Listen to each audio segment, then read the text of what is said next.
大家好，我係呢套劇《禿頭女高音》嘅 Music Director， 我叫 Kelvin Chan of Life。大家好，我係呢套劇《禿頭女高音》嘅 Assistant Music Director， 我叫阿贊。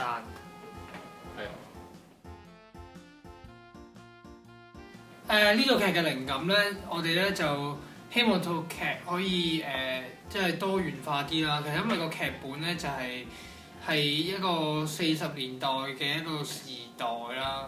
但係咧，我咧就希望唔好俾呢個年代去所限制。咁我哋咧都會去以好多元化，即係嘗試用唔同嘅風格去表達嘅。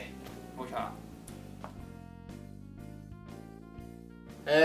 咁好多時都係睇翻啲劇本嘅，咁啊譬如好搞笑嘅，咁啊落啲 funky 啲啊放黑咁嘅音樂啦，係嘛？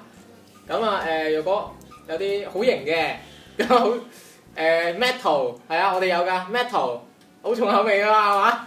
咁如果至於你問有啲咩歌曲類型咧，咁就譬如嗰啲鹹濕啦，即係好多人都講鹹濕音樂，咁即係啲咩咧？嗰啲百佳啊、廁所啊嗰啲啊，咁仲有咩啊？藍調啊，啱啱講個放黑啊，嗰啲重金屬啊、重口味嗰啲啊，咁啊，同埋一啲流行音樂，係咯，呢幾啲，到時即係整翻嗰啲就你哋細心欣賞過嚟睇就知啦。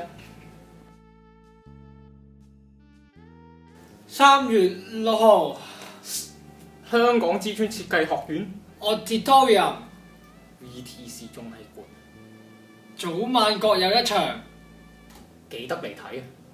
禿頭女高音。